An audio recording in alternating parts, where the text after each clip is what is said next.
அஸ்ஸலாமு அலைக்கும் ஃப்ரெண்ட்ஸ், எல்லோரும் எப்படி இருக்கீங்க? அல்ஹம்துலில்லாஹ் நாங்கள் எல்லோரும் நல்லாயிருக்கோம். நீங்களும் நல்லா இருப்பீங்கன்னு நினைக்கிறேன். நான் இன்றைக்கி வீடியோவில் என்ன செய்ய போகிறேன் அப்படின்னா, டெய்லி ஒரு சட்னி என்ன செய்யுதுன்னு ஒரே குழப்பமாக இருக்கா?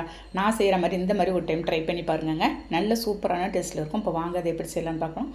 வீடியோக்குள்ளே போகிறதுக்கு முன்னாடி நம்ம சேனல் முத்தார் கிச்சனை சப்ஸ்கிரைப் பண்ணிவிட்டு அப்படியே பக்கம் இருக்க பெல் ஐக்கானை கிளிக் பண்ணிவிடுங்க. அப்போ தான் நான் போடுற வீடியோ உங்களுக்கு உடனே வருங்க.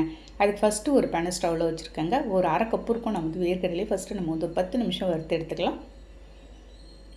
நம்ம நிறைய சட்னி வெரைட்டியெல்லாம் நம்ம சேனலில் ஏற்கனவே நான் வந்து போட்டிருக்கேங்க. இது ஒரு டிஃப்ரெண்ட்டாக இருக்கும். நீங்கள் இதே மாதிரி ட்ரை பண்ணி பாருங்கள். அவ்வளோ ஒரு சூப்பரான டேஸ்ட்டில் இருக்குங்க. பாருங்கள், அந்த தோலெல்லாம் நல்லா கழண்டு வர வரைக்கும் நம்ம வந்து ஒரு 10 நிமிஷம் நல்லா லைட்டாக வறுத்துக்கலாம். அது அப்படியே ஆறட்டுங்க. அதுக்குள்ளே நம்ம அதே பேனில் நான் வந்து ஒரு 2 ஸ்பூன் இருக்கும் நல்லெண்ணெய் ஊற்றிருக்கேன். நான் இன்றைக்கி இந்த ரெசிபி ஃபுல்லாக நல்லெண்ணெயில் தாங்க செய்ய போகிறேன். அந்த நல்லெண்ணெயில் ஒரு கைப்பிடி அளவுக்கு சின்ன வெங்காயம், ஒரு 3 பூண்டு பல்ப்பு சேர்த்துடலாம். நம்ம இந்த சட்னிக்கு நீங்கள் பர்டிகுலராக சின்ன வெங்காயத்தில் செஞ்சால் தாங்க உங்களுக்கு நல்லாயிருக்கும்.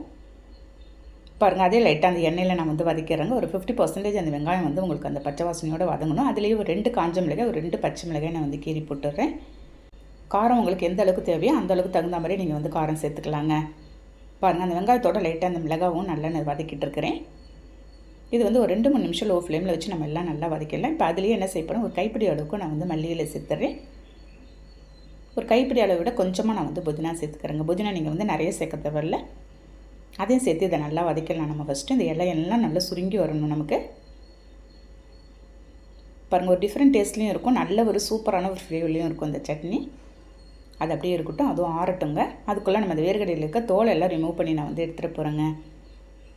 1-2 தோல் இருந்தால் பரவாயில்ல. பாருங்கள், எல்லாத்தையும் தோலை ரிமூவ் பண்ணிவிட்டு நான் வந்து ஒரு மிக்ஸி ஜாரில் சேர்த்துட்டேன். சேர்த்துட்டு ஒரு 2 ஸ்பூன் இருக்கும் நான் வந்து பொட்டுக்கடலை அதோடு சேர்த்துட்ருக்கேங்க. இந்த பொட்டுக்கடலை நீங்கள் வந்து சேர்த்துக்கோங்க. அப்போ தான் இன்னும் கொஞ்சம் டேஸ்ட்டும் உங்களுக்கு வந்து நல்லாயிருக்குங்க. வதக்கி வச்சுருந்த வெங்காயம், பச்சை மிளகாய் எல்லாத்தையும் சேர்த்துட்டு சின்னதாக நான் வந்து ஒரு புளி கொஞ்சமாக போட்டிருக்கேன். நீங்கள் புளி வந்து அதிகம் சேர்த்துடக்கூடாது. பாருங்கள், தூள் உப்பு ஒரு 1.5 ஸ்பூன் சேர்த்து தேவையானாலும் கொஞ்சமாக தண்ணி ஊற்றி, ரொம்பவும் க்ரெஷ்ஷாக இல்லாத ரொம்ப நைஸாகவும் இல்லாத நான் வந்து ஒரு மீடியமான ஒரு கன்சிஸ்டன்ஸ்க்கு அரைச்சி எடுத்துகிட்டு வந்துட போகிறேங்க. பாருங்கள், இந்த மாதிரி நீங்கள் வந்து அரைச்சிக்கோங்க. வேர்க்கடலை சட்னி நம்ம எப்பயுமே நைஸாக ஓட்டினாலும் உங்களுக்கு வந்து நல்லா இருக்காது. ஒரு பவுலில் ட்ரான்ஸ்ஃபர் பண்ணி அந்த மிக்ஸி தண்ணி மட்டும் கொஞ்சமாக ஊற்றிக்கிறேன். இட்லி தோசைக்கெல்லாம் அவ்வளோ தூரம் சூப்பராக இருக்குங்க. ஒரு சாஃப்டான இட்லியோட இந்த கெட்டியாக சட்னி அரைச்சி நீங்கள் தொட்டு சாப்பிடணும். கூட 2 இட்லி சாப்பிட்லாம். அவ்வளோதாங்க. ஃபைனலாக தாளிப்பு தான். ஒரு 2 ஸ்பூன் நல்லெண்ணெய் ஊற்றிக்கிறேன். ஒரு 1/2 ஸ்பூன் கடுகு பருப்பு, ஒரு காஞ்ச மிளகாய் நான் அப்படியே போட்டிருக்கேங்க கிள்ளல. கருவேப்பிலை ஒரு கொத்து நான் வந்து உருவி சேர்த்துடலாம். நம்ம அவ்வளோதாங்க. தாளித்து ஊற்றிட்டா சூப்பரான ஒரு டேஸ்ட்டில் இன்றைக்கி வந்து நான் வந்து சட்னி ரெடி பண்ணியிருக்கேன். இது இட்லி தோசைக்கெலாம் அவ்வளோ ஒரு காம்பினேஷன் சூப்பராக இருக்கும். இன்றைக்கி வந்து நான் வந்து கீ ரோஸ்ட்டு ரெடி பண்ணியிருக்கேங்க. தோசையும் ரெடி பண்ணிவிட்டேன். அவ்வளோதாங்க. நல்ல ஒரு கிறிஸ்பியாக நீங்கள் வந்து இந்த சட்னிக்கு தோசை சுட்டுக்கிட்டிங்கன்னா அருமையாக இருக்கும். கூட இன்னும் 2 தோசை கூட நீங்கள் வந்து சாப்பிட்லாங்க. டேஸ்ட் எப்படி இருக்குன்னு இப்போ வந்து நான் பார்க்க போகிறேங்க.